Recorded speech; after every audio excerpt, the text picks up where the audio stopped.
नमस्कार दोस्तों। जब भी आप म्यूचुअल फंड में निवेश करने जाते हैं तो बेसिकली म्यूचुअल फंड में चार कैटेगरी देखने को मिलती है। सबसे पहली कैटेगरी जो होती है वो होती है large cap mutual fund, second होती है mid cap mutual fund, third होती है multi cap mutual fund and fourth होती है स्मॉल कैप म्यूचुअल फंड। सबके अपने फायदे और अपने नुकसान होते हैं, लेकिन ये आप पर डिपेंड करता है कि आपकी रिस्क प्रोफाइल कैसी है और आप किस में इन्वेस्ट करना सबसे बेहतर समझ पाते हैं। गाइज बेसिकली हमने लार्ज कैप म्यूचुअल फंड के बारे में पहले वीडियो बना ली है, साथ ही साथ हमने मिड कैप म्यूचुअल फंड के बारे में भी वीडियोस बना ली हैं। आज के इस वीडियो में हम डिस्कस करेंगे मल्टी कैप फंड के बारे में एंड इसके बाद जो अगली वीडियो आएगी वो आएगी स्मॉल कैप म्यूचुअल फंड के बारे में।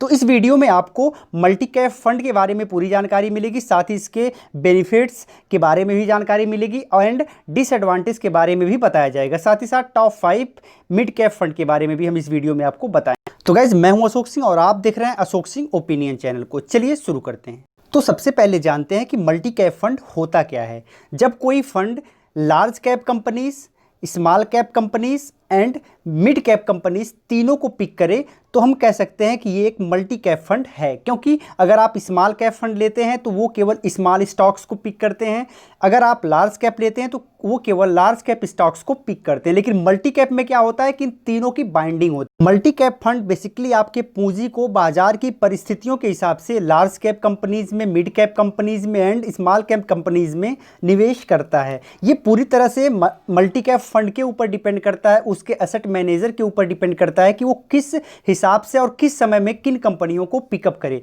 लेकिन यहां पर ध्यान देने वाली बात यह है कि इन तीनों स्टॉक्स में निवेश करने के कारण फायदा ये होता है कि यहां पर रिस्क कम हो जाता है एंड डाइवर्सिफिकेशन बढ़ जाता है। अगर हम बात करें मल्टी कैप फंड के एडवांटेज के बारे में तो यहां पर डाइवर्सिफिकेशन बहुत ज़बरदस्त होता है।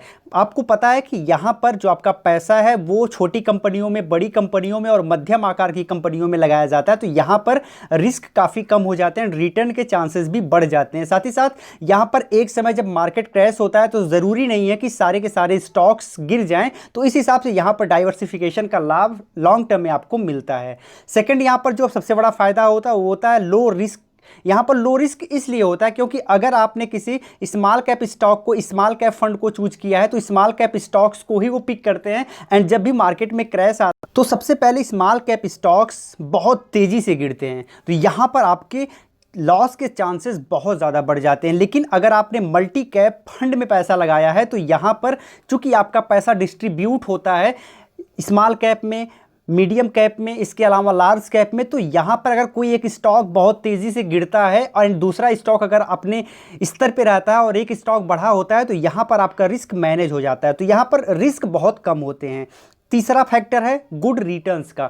अगर आप लार्ज कैप में ही केवल पैसा लगाते हैं, यानी कि अगर आपने लार्ज फंड को चुना है तो यहाँ पर बता दें कि आपको रिस्क तो बहुत कम होगा लेकिन रिटर्न भी बहुत कम मिलेगा। वहीं अगर आपने स्मॉल कैप फंड में पैसा लगाया है तो आपके पास रिस्क तो बहुत ज़्यादा होगा एंड रिटर्न भी बहुत ज़्यादा मिल सकता है। लेकिन अगर आपने मल्टी कैप को चुना है तो यहाँ पर आपका पैसा लार्ज कैप में और स्मॉल कैप दोनों में लगा हुआ है, तो यहाँ पर फ़ायदा ये होने वाला है कि आपको रिटर्न लार्ज कैप की तुलना में तो बहुत ज़्यादा मिलने वाला है, लेकिन स्मॉल कैप की तुलना में थोड़ा बहुत अंतर हो सकता है, लेकिन रिस्क भी आपका कम है। अब बात करते हैं इसके कुछ डिसएडवांटेज की। तो यहाँ पर जो सबसे बड़ा डिसएडवांटेज देखने को मिलता है वो ये कि ये थोड़ा सा एक्सपेंसिव होता है, यानी इसमें आपको कुछ ज़्यादा खर्च करना पड़ता है। इसका भी कारण है क्योंकि इसका जो फंड मैनेजर होता है बेसिकली उसको बार बार स्टॉक्स चेंज करना पड़ता है, यानी कि कंपनीज को बदलना पड़ता है, तो उसमें काफ़ी ज़्यादा उसे स्ट्रगल करना पड़ता है एंड इसके लिए थोड़ा सा वो बढ़ा के चार्ज लेता है, तो ये एक आपका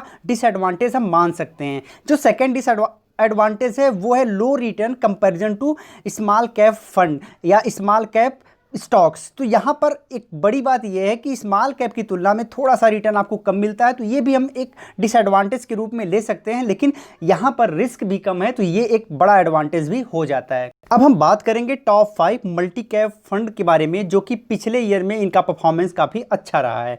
अगर यहाँ पर सबसे पहले फंड की बात करें तो नाम आता है Motilal Oswal multi cap 35 fund, second है Kotak standard multi cap fund, third है Invesco India multi cap fund, next है SBI magnum multi cap fund and last है ICICI prudential multi cap fund. तो आप अपने एनालिसिस के हिसाब से इन फंड में से किसी फंड का चुनाव कर सकते हैं, या फिर इसके अलावा भी आप किसी फंड, अगर आपको लगता है कोई बेहतर फंड है तो आप उनका भी चुनाव कर सकते हैं। लेकिन चुनाव करने से पहले 2-3 चीज़ों को बेसिकली आप ध्यान रखिएगा। पहला तो उसके फंड मैनेजर के बारे में अच्छी जानकारी हो, उसका ट्रैक रिकॉर्ड काफ़ी अच्छा हो, उस फंड ने लास्ट 3 to 5 ईयर में क्या परफॉर्मेंस दिया है, और तीसरा उस फंड को चुनने में आपके खर्चे बहुत कम आए, यानी कि एक्सपेंस रेशियो बहुत ही कम हो।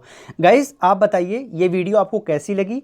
साथ ही साथ अगर आपको वीडियो अच्छी लगी हो, वीडियो को लाइक करिएगा, शेयर करिएगा, एंड अगर आपने अब तक हमें सब्सक्राइब नहीं किया, सब्सक्राइब करके घंटी पर प्रेस करके ऑल नोटिफिकेशन को ऑन कर लीजिएगा, जिससे फ्यूचर में हमारी वीडियोज़ आपको सबसे पहले मिल पाएँ। फिर मिलते हैं एक नए सेशन में, तब तक के लिए बहुत बहुत धन्यवाद। जय हिंद।